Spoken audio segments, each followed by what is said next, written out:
continuer dans le même sens avec la phosphorylation oxydative.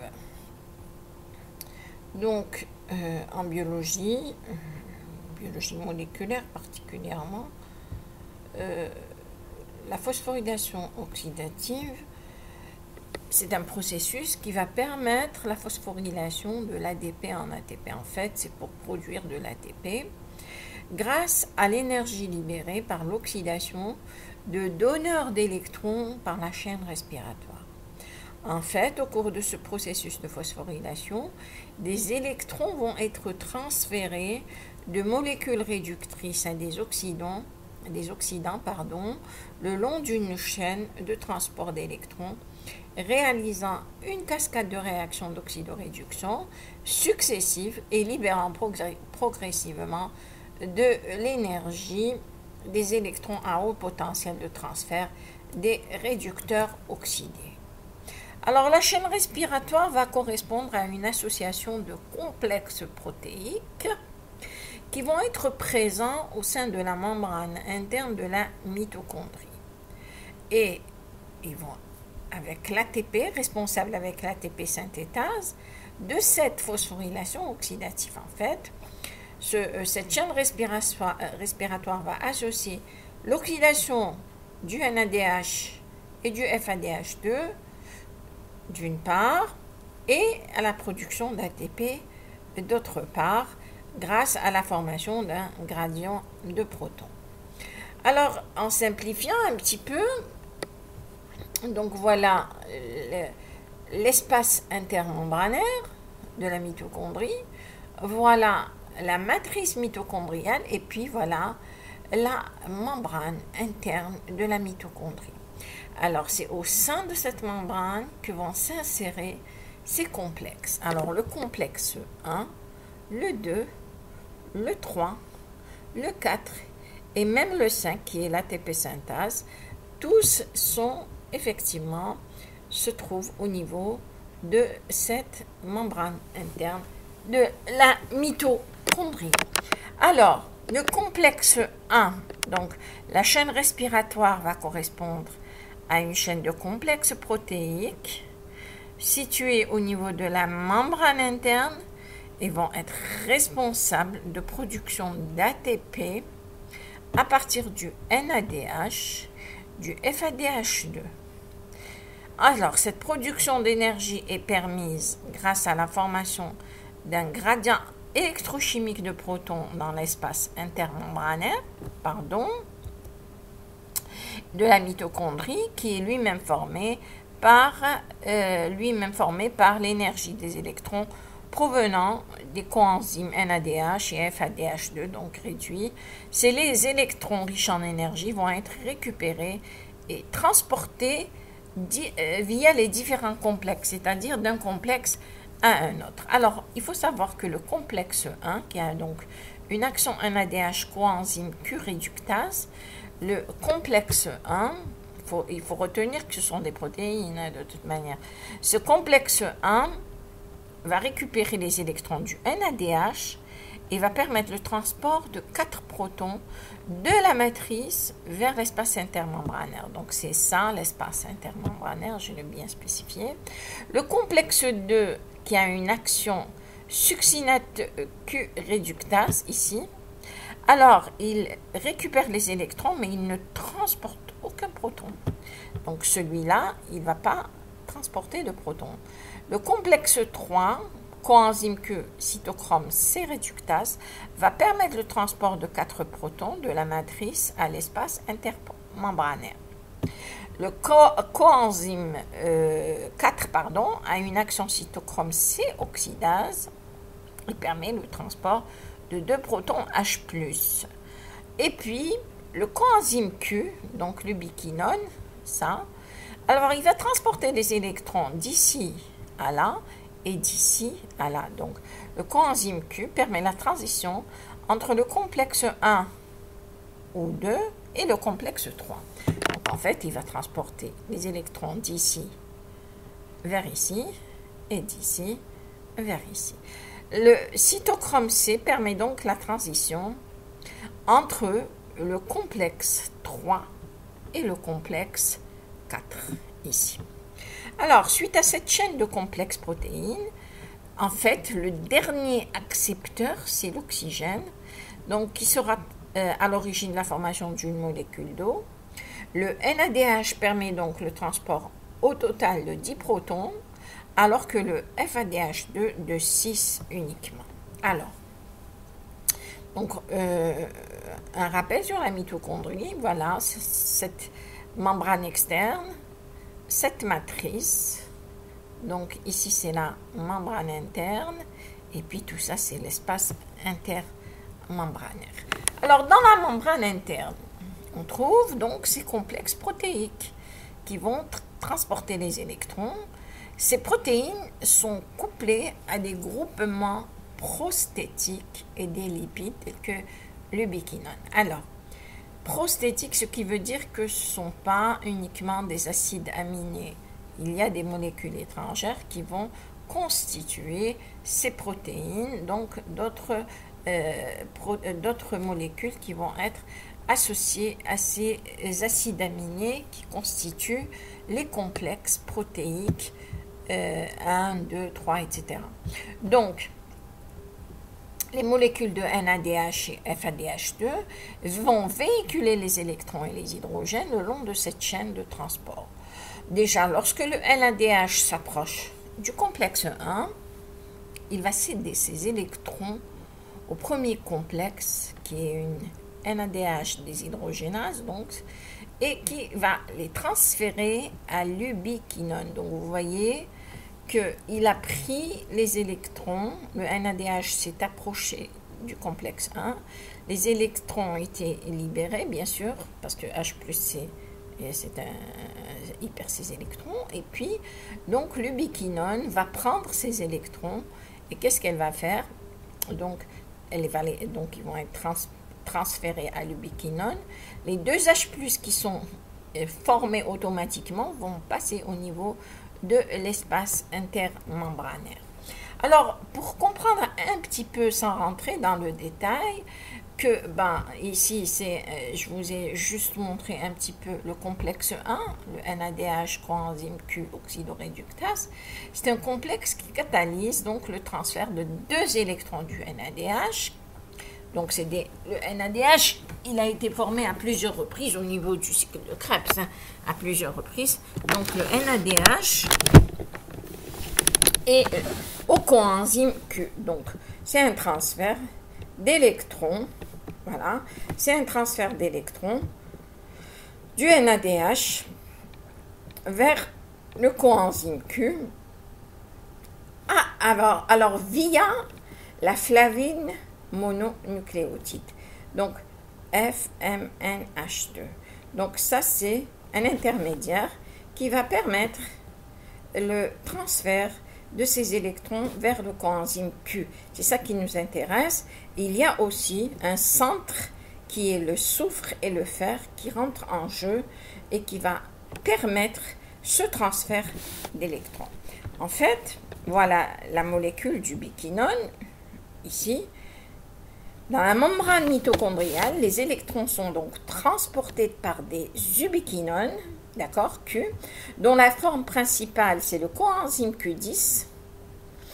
Celle-ci, c'est un transporteur d'électrons et de protons liposoluble faisant intervenir un cycle redox. Liposoluble, donc, c'est un lipide. Cette petite benzoquinone, voilà la benzoquinone, donc de fonction cétone. Cette benzoquinone qui est très hydrophobe, elle va diffuser à l'intérieur de la membrane. Lorsque le coenzyme Q10 va accepter 2 électrons et 2 protons, elle donne Q10H2, c'est-à-dire qu'elle devient réduite. Voilà, qui en est la forme réduite. Ce dernier est susceptible de libérer 2 électrons et 2 protons pour redonner un coenzyme oxydé. Voilà, Q10. Ce que je vous ai montré ici. Là, c'est la forme réduite et ça, c'est la forme oxydée. Sans rentrer vraiment dans le détail, je vous explique un petit peu pour que vous compreniez.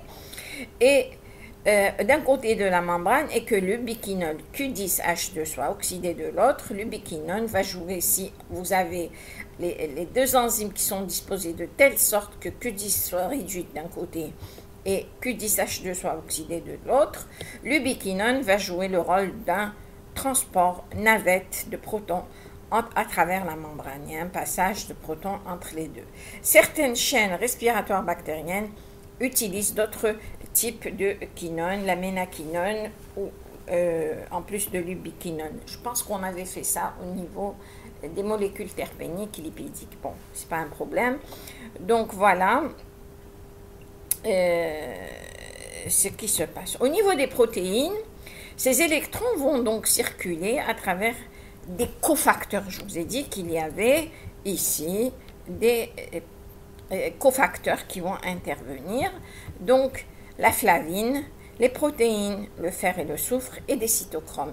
Il existe plusieurs centres, types de centres, fer et soufre. Voilà, le fer et le soufre. Ils sont insérés avec la protéine et c'est à travers eux que les électrons vont passer. Lorsque la coenzyme Q10 accepte des électrons et de protons, elle donne un ubiquinone Q10H2 qui en est donc la forme réduite. D'accord? Donc, le plus simple de ceux qui sont présents, les centres fer-soufre, sont dans les chaînes de transfert d'électrons lorsque vous avez les clusters 2F et 2S. L'autre variété de centres fer-soufre est appelée 4Fe et 4S. Et c'est des clusters, c'est des centres, et contient un cube formé de 4 atomes de fer et 4 atomes de soufre. Chaque atome de fer de tel cluster est coordonné à la chaîne latérale d'un résidu acide aminé. En général, c'est le soufre d'un résidu de cystéine. Mais bon, moi je vous donne un petit peu l'explication grossière, grosso modo, pour que vous compreniez comment se fait ce transfert d'électrons à travers donc cette protéine et à travers donc ces clusters avec les cofacteurs tels que la flavine, et après on les transfère vers les différents autres complexes. Donc l'ubiquinone, donc cette ubiquinone qui est donc là, donc qui va transporter ces électrons, elle va les prendre vers le troisième complexe protéique. En cédant ces électrons au cytochrome C, le troisième complexe va céder ses protons H+, vers l'espace intermembranaire. Alors, à son tour, le cytochrome C cède ses électrons au complexe 4, qui envoie aussi des protons H+, vers l'espace intermembranaire. Donc ici, on va avoir un gradient de protons H+. D'accord? Alors, le FADH2, donc le deuxième complexe, il va céder ses électrons au deuxième complexe et l'ubiquinone va transporter ses électrons vers le complexe 3. Il n'y a pas de libération de protons H+, par le biais du FADH2. Alors, en dernier lieu, ici, le complexe 4, l'oxygène il vient prendre au quatrième complexe les électrons pour s'unir à des protons hydrogènes et former une molécule d'eau. On dit que l'oxygène est le dernier accepteur d'électrons. Les électrons accumulés dans l'espace intermembranaire vont retourner vers la matrice grâce à sa force protomotrice et à une pompe qui est l'ATP synthase. Rappelez-vous, ce cinquième complexe qui est une pompe à ATP, et c'est une enzyme qui agit sur l'ADP, adénosine diphosphate, avec un phosphore inorganique pour donner de l'ATP. En fait, chaque NADH va céder, en cédant ses électrons, va contribuer à la formation de 3 molécules d'ATP, et le FADH2, quant à lui, va contribuer à former 2 molécules d'ATP. Qu'est-ce que l'ATP synthase? Donc vous voyez comment elle est insérée au niveau de la membrane interne mitochondriale. C'est une pompe ionique inversée qui, au lieu de transporter les protons dans le sens inverse du gradient de concentration, elle entraîne la synthèse d'ATP grâce au passage des protons dans le sens du gradient. Donc, protons H+, ils vont être ici. Ici, c'est la matrice mitochondriale. Elle est constituée d'une unité F0 intramembranaire jouant le rôle de canal protonique, d'une sous-unité F1 baignant dans la matrice mitochondriale, donc elle est dans la matrice, et qui possède une activité ATP synthétase ou ATP synthase, et d'une partie statique qui va stabiliser cette structure, et une partie bien sûr pour équilibrer cette molécule. De cette manière, le gradient de protons formé de part et d'autre de la membrane interne permet la synthèse d'ATP qui sera libérée dans la matrice mitochondriale. Les 10 protons du NADH vont synthétiser une synthèse théorique de 3 ATP et les 6 protons du FADH2 de 2 ATP. Après, il y a les inhibiteurs de la chaîne respiratoire. Donc, vous voyez que la roténone, elle va inhiber le complexe 1. L'antimycine, c'est le 2. Le cyanure, c'est le complexe, là, je pense que c'est le 2, le 3. Et ici, c'est le complexe 4. L'oligomycine, c'est l'ATP synthase. Alors, bien que chacune de ces toxines inhibe, elle va empêcher la réaction de la chaîne respiratoire par le biais d'une inhibition d'une seule enzyme. L'inhibition d'une étape quelconque de cette chaîne bloque l'ensemble du processus. Par exemple, lorsque l'ATP synthase est inhibée par l'oligomycine, ici, alors les protons ne pourront plus regagner la matrice mitochondriale. Les pompes à protons deviennent ainsi incapables d'expulser les protons hors de la matrice lorsque les électrons circulent au niveau de cette chaîne respiratoire. Le gradient de concentration en protons devient donc très élevé. Le NADH n'est plus oxydé et le cycle de Krebs va à son tour ne va plus fonctionner à cause d'une concentration insuffisante, faute de concentration donc insuffisante en NAD+. Voilà les différents inhibiteurs. Alors la roténone, c'est sur le complexe 1. C'est un pesticide, il bloque le transfert d'électrons du complexe 1 vers le coenzyme Q en bloquant le site de liaison à l'ubiquinone. Le complexe 2, il est inhibé par le malonate ou l'oxaloacétate, qui sont des poisons. Ce sont des inhibiteurs compétitifs de la succinate déshydrogénase, donc du complexe 2. Donc c'est les complexes 2. L'antimycine, voilà, c'est un pesticide. Voilà l'antimycine pour le complexe 3. Il se lie au coenzyme Q de la coenzyme Q cytochrome C réductase, ce qui bloque l'oxydation de l'ubiquinone. On ne va plus avoir l'oxydation de l'ubiquinone. Donc on bloque la chaîne respiratoire. En fait, le complexe 4, il peut être aussi bloqué par le cyanure, le monoxyde de carbone, le N3, le sulfure d'hydrogène. Donc tout ça inhibe la chaîne respiratoire en se liant plus fortement que l'oxygène au centre F et cuivre de la cytochrome C oxydase. On va empêcher la réduction de l'oxygène cuivre. Donc vous voyez que les complexes contiennent du fer, du soufre, du cuivre, selon le complexe protéine. Le complexe 5 est inhibé par l'oligomycine, qui est un antibiotique. Il va inhiber l'ATP synthase en bloquant le flux de protons à travers la région F0. Donc, cette région F0 est bloquée. Alors, il reste au niveau de la membrane interne d'autres inhibiteurs tels que le carbonylcyanure, le chlorophénylhydrazone est plus important, et c'est des agents découplants là, c'est le 2,4-dinitrophénol qui ont été utilisés comme des poisons et des amaigrissants. Il s'agit d'ionophores qui vont briser le gradient de concentration en laissant les protons diffuser librement à travers la membrane mitochondriale interne. En fait, ils vont bloquer la chaîne respiratoire d'une manière ou d'une autre. Il faut savoir qu'au cours des pathologies thyroïdiennes, donc déjà l'une des fonctions importantes des hormones thyroïdiennes, c'est le métabolisme énergétique et la régulation du métabolisme énergétique. La thyroxine stimule la synthèse de plusieurs protéines de la chaîne respiratoire mitochondriale.